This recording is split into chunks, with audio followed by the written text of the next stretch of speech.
the years that Donovan Mitchell has been here, I think that this is the best. I think it will be the best offensive shape that the Cavs will be in the playoffs ever since Donovan has been here. Now, let me explain this. Obviously, with Darius and Donovan, you have two high-volume guy scorers who can score at will. But I think you look at the Knicks series, Garland didn't have the experience, Mitchell didn't play well. All right, but if you look at the last two playoffs, the Magic series and the Celtics series, Garland wasn't healthy, so he just wasn't the same player. He couldn't drive the same. He wasn't that scorer that the Cavs really needed him to be. And it was the same thing in the Pacers series when he was out there, and he was barely available for the playoffs last year. Obviously, no shade to him. He just wasn't available.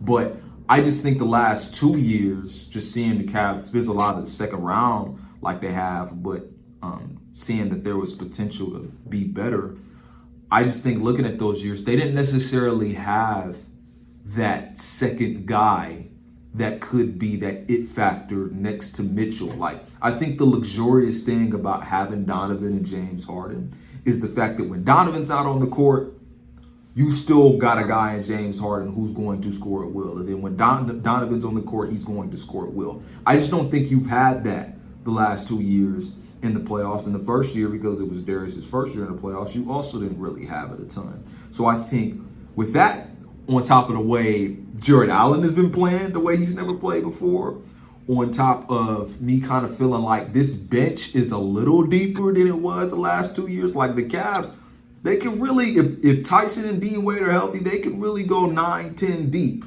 I think this is the best offensive shape that they will be in the playoffs. In Jesus' name, that they stay healthy.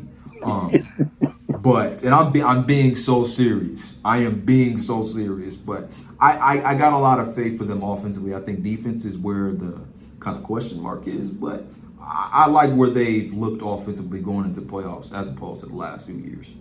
Another top tier take here, Maliq. I think you're on the roll today. Having James Harden gives us a very dynamic duo to the point that everything won't be on Donovan Mitchell's shoulders as it has been the last 2 or 3 playoff runs. Not only just James Harden, his whole can he show up in the playoffs thing, it is a little bit exaggerated, but we're going to see what he really can do. He gives the Cavs another automatic score. Not only that, he's a very good passer. He's going to give everybody else on the team a lot more opportunities to score.